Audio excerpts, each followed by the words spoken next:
Bonjour à toutes et à tous, les amis. On se retrouve pour la review de Friday Night SmackDown du 20 mai 2022. Donc, c'est le dernier SmackDown en date.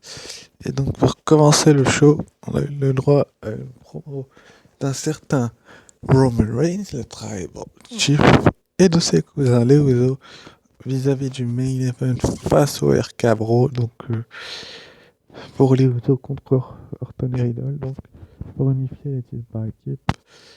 Je reviendrai sur le main event plus tard. Mais pour ce qui est de cette promo, j'ai trouvé cette promo assez bonne. Même si, comme assez souvent, Roman Reigns et Paul Heyman ont gardé la parole un petit bout de temps. Et que les Usos, n'ont pas tant parlé que ça. Mais après, je pense que c'était bien vu de la part de la loge de faire attendre justement les Usos pour, euh, pour, euh, pour justement que Roman Reigns monopolise la parole. On peut le voir qui font le signe de la Bloodline.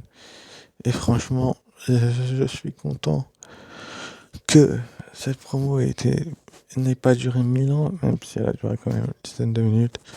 Parce que je pense qu'il ne faut pas non plus que Roman Reigns soit trop mis en avant durant le show. Faudrait qu'il... comment je peux vous expliquer ça? Faudrait qu'il soit moins mis en avant pour justement que la WWE ne soit pas autant déçu que ça. Donc c'est plutôt mieux qu'il ait parlé, mais pas trop. Et je suis content là-dessus. Mais après, sur ce qui est de la promo, Roman Reigns est toujours aussi bon au micro avec Paul Heyman. Et franchement, s'il y a un truc qu'il faut améliorer, c'est peut-être que les Usos devraient un petit peu plus parler. Mais à part ça, il n'y a rien d'autre à rajouter. Parce que Roman Reigns a été vraiment excellent, que ce soit dans le ring ou en dehors. À moins que ça change, mais et pour ça, il faudrait qu'il fasse un fait turn. Mais ça arrivera jamais. Il est excellent, son personnage de ville. Et je suis content que Roman Reigns ait réussi. Ensuite, après, on a eu donc le premier match de la soirée. C'était Shinsuke Nakamura contre Sami Zayn. Dans un match plutôt pas mauvais du tout. Hein. Enfin, on va dire que c'est un point neutre du show parce qu'il est assez répétitif en général ce match. Dans les shows, il est trop souvent diffusé du côté de SmackDown. Mais bon, la dernière fois, Sami Zayn avait gagné. Là, c'est Nakamura qui gagne, même si Sami Zayn a essayé de s'imposer par des comptes extérieurs. Et Nakamura lui a rendu l'appareil.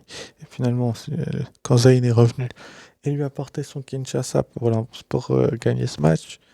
Mais franchement, Nakamura, il est vraiment bon dans ce ring. Tu le vois clairement qu'il se fait plaisir et que, en plus de se faire plaisir, il démolit pas mal de monde. Donc c'est plutôt cool que Nakamura euh, gagne ce match parce qu'il aurait pu faire autrement. Il aurait pu donner la victoire à comment ça s'appelle à Sami Zayn vu il avait le t-shirt de la Bloodline, mais ce n'était pas le cas. Nakamura a été mis vraiment en avant dans ce match-là et je pense que les officiels de la WWE ne se sont pas trompés là-dessus. Nakamura a un petit peu plus l'avenir que Sami Zayn, même si Sami Zayn a encore un sacré potentiel. Mais Nakamura, lui, est peut-être plus près de remporter un titre majeur que Sami Zayn. Donc ça paraît logique en fait qu'il ait gagné. Puis Sami Zayn, il fallait bien qu'il soit prêt et qu'il en reste pas là. Parce que s'il en restait là, la WWE l'aurait peut-être fait péter un plomb. Mais là, Sami Zayn qui perd une nouvelle fois. Depuis WrestleMania, il a gagné quand même. C'était justement contre Nakamura. Mais il enchaîne les défaites, Sami Zayn. Est-ce que c'est mauvais signe? Est-ce que c'est bon signe? Ça, je peux pas vous dire, les amis, parce que peut-être qu'il va se reprendre, peut-être pas. Mais il s'est quand même bien débrouillé. Il a fait un Winchino Cool Driver à l'extérieur du ring. Il a fait comment ça s'appelle, une autre prise il a bien, il s'est bien débrouillé et il a réussi à s'en sortir finalement. Et ça prouve que justement Nakamura est grand, enfin est très grand et va réussir beaucoup de choses à l'avenir. Et on verra bien ce que ça donnera par la suite. Ensuite, après, du coup, on a eu donc Gunter contre Drogulak. Encore un match qui est du déjà vu. Justement, Drogulak s'est un petit peu fait démolir, on va dire ça comme ça, parce qu'ils auraient pu changer un petit peu la donne et justement faire résister un peu plus longtemps Drogulak. Mais qui s'est encore fait squatcher par Gunter, car ensuite, du coup, suite à ce qui s'est passé la semaine dernière, je vous l'avais raconté, du coup, ce match-là est neutre, enfin est négatif, parce que c'est trop souvent le cas. Et puis Drogulak n'a pas que ça à faire de se faire démolir. Et, et ça me saoule un petit peu, donc je le mets en négatif. Et enfin, ça me saoule beaucoup même, donc je le mets en négatif. Et donc après le match, on a eu une soumission de Gunter sur Drogulak, un petit peu comme Irman fait à ses adversaires. Et c'est Ricochet qui est venu faire le sauvetage, sauver son ami. Alors oui, certes, Ricochet se mêle des affaires de Gunter. Il va, se, il va le regretter très certainement dans un match, mais un Ricochet Gunter, déjà ça fait plus envie qu'un Gunter Gulak. Et je vous dis pas ça pour merder, mais la WWE, je sais très bien ce qu'elle fait. Et c'est tant mieux pour elle. Donc j'espère qu'elle va, comment dire, continuer à pusher Gunter, mais contre des adversaires d'un autre niveau que Drogulak, parce que là, Drogulak c'est juste comme un jobber en fait, et c'est vraiment embêtant parce que Drogulak a un putain de potentiel, comme le disent certaines personnes, et il n'y arrive pas à gagner, malheureusement, et du coup, bah voilà quoi. Ensuite, après, du coup, on a eu une promo de Happy Corbin, donc Happy Corbin, qui nous a fait une petite promo euh, sur Madcap Moss. Franchement, j'en ai un peu ras-le-bol de cette rivalité. J'ai pas aimé du tout ce qu'il avait fait à Madcap Moss, justement, la semaine passée, du côté du côté de SmackDown, après sa défaite à WrestleMania Backlash en utilisant le trophée d'André Géant avec l'aide d'une chaise pour lui faire une blessure à la nuque. Même si c'est la storyline, je m'en doute bien. Du coup, c'est un point aussi un petit peu négatif là-dessus, parce que Happy Corbin est un petit peu trop casse-pied avec ses promos. En plus, il a cassé le trophée d'André Géant. Ça coûte une tonne d'argent, ça, monsieur Happy Corbin. J'espère que vous allez le repayer, parce que ça coûte vraiment extrêmement cher. Mais en tout cas, Happy Corbin, à part ça, a fait une promo qui était plutôt bonne, même si il a dit que Madcap Moss l'avait traité de Big Bog Wolf, mais ça on s'en fout. Ensuite, après, du coup, on a eu un clip pas le match entre Ronda et Raquel. Et Raquel Rodriguez, donc, a affronté Shotzi. Au passage, on a eu le début de Max Dubry à SmackDown, donc l'ancien Eli Drake, à NXT, et il cherche des clients, mais on s'en fout un peu. Enfin, moi, personnellement, je m'en fous, donc j'en parlerai pas. Même si on verra les clients qui trouvera. Ensuite, après, du coup, je vous disais, on a eu Shotzi contre Raquel Rodriguez. Raquel Rodriguez qui, encore une fois, a été plus qu'impressionnante. Cette fois-ci, elle a gagné, elle a été encore plus impressionnante que le match face à Ronda Rousey, où elle avait mis la championne de SmackDown en difficulté. D'ailleurs, au passage, notons l'absence en ce jour de Ronda Rousey, qui devait être sans doute occupée à s'occuper de sa fille ou un truc comme ça, où on lui avait laissé sa semaine.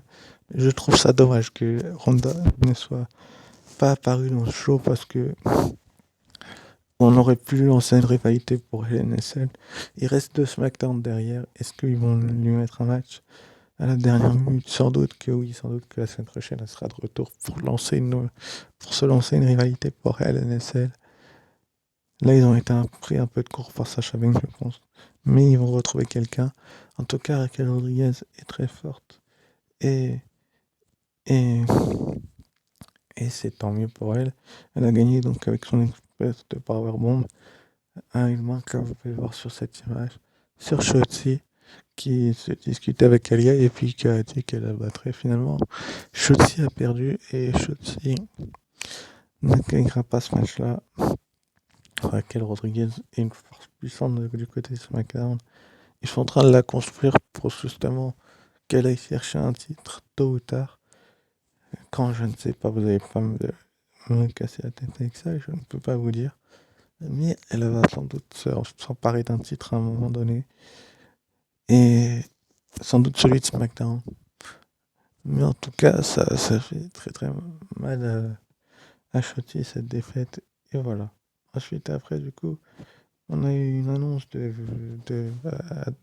comment il s'appelle, Michael Cole et Pat McAfee qui nous ont dit que les titres par équipe étaient vacants et que Sasha Banks et Naomi étaient suspendus indéfiniment suite à leur comportement au dernier Raw, que j'ai pas voulu débattre, mais les autres youtubeurs vous en ont parlé, donc je n'ai pas besoin de le faire.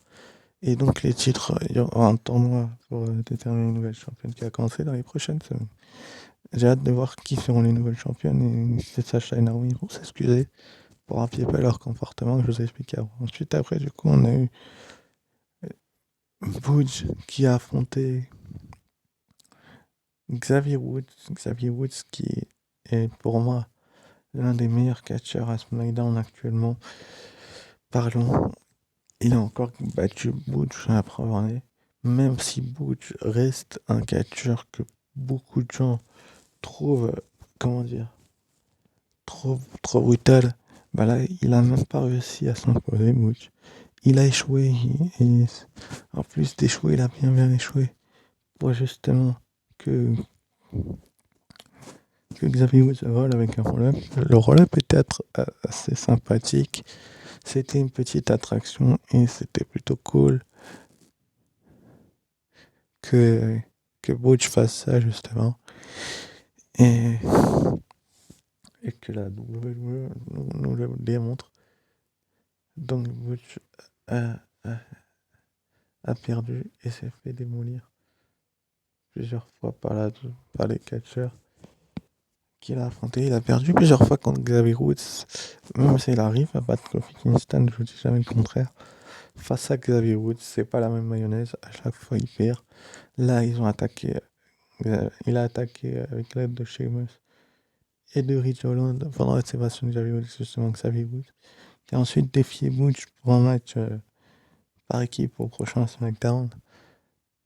Entre les trois et lui et Kofi Kingston, est-ce qu'ils vont retrouver un partenaire? Est-ce que Big est rétabli? On ne le sait pas, on n'en sait rien. Mais en tout cas, si cet handicap match a lieu, j'ai hâte de voir ce qu'il donnera parce que ça peut être vraiment cool. Franchement, Xavier Woods, pour moi, c'est positif parce que son catch est, est plutôt bon. Mais malheureusement, celui de Butch me fait dire que c'est neutre. Ensuite, après, du coup, on a eu le main event. Donc, c'était Orc et Raw, les champions par équipe de Raw, contre les Usos, les champions par équipe de SmackDown, pour unifier les ceintures. Donc, les ceintures par équipe ont été unifiées. Et finalement, suite à une intervention de Roman Reigns, alors que Riddle a essayé de faire une superplex à Uso depuis lors de la troisième corde, il a poussé le pied de Riddle qui est tombé en bas du ring. Jimmy Uso, je ne sais pas c'est lequel des deux, a enchaîné un frog splash pour la victoire. Et donc, les Usos sont désormais les Undisputed Tag Team Champions, donc ils ont 2 ceintures aussi, tout comme Roman Reigns. On donne tous les titres à la Bloodline, c'est plutôt pas mal. Enfin, moi j'aime bien l'idée, même si ils auraient pu attendre un autre. Ils auraient peut-être pu faire une disqualification et refaire le match du côté de LNSL, où justement, les Usos du coup auraient gagné à LNSL comme ça ou de manière clean pour justement unifier les titres. Mais là, avec l'intervention de Roman Reigns, on peut être quasiment sûr qu'il y aura un rematch du côté de LNSL. Mais le match était très très bon. En plus, Jimmy Uso et son partenaire après RKO où tout le monde a cru que RK-Bro allait gagner les titres du coup, à ce moment-là. Mais l'intervention de Roman Reigns a tout changé et a permis justement aux autres de gagner et d'unifier donc les titres par équipe. Donc Roman Reigns, champion de la WWE, champion universel, et Usos, champion par équipe de Raw et de SmackDown. Ça fait bizarre à dire comme ça, mais la Bloodline domine actuellement la WWE et c'est pas pour faire chier que je dis ça, mais on est parti là-dessus pour durer. On sait que Roman Reigns va garder ses titres, au moins jusqu'au prochain WrestleMania si The Rock n'est pas occupé. Et pour ce qui est des Usos, il y a de fortes chances qu'il gagne les titres. Les 4 titres pendant un petit bout de temps. Donc de toute façon, on ne peut pas quitter de show pour ceux qui préfèrent. Et c'est tout ce que j'ai à dire sur ce show. On se retrouvera donc mardi. C'est ça, mardi pour la review. Donc de Friday Night. Non, de Monday Night Raw. Avec Lashley qui aura un défi pour Omos. Et un match entre Miz et Cody Rhodes et une réponse de Becky Lynch suite à sa défense. À sa défaite, pardon. Pour ça, je vous dis ciao, bye bye.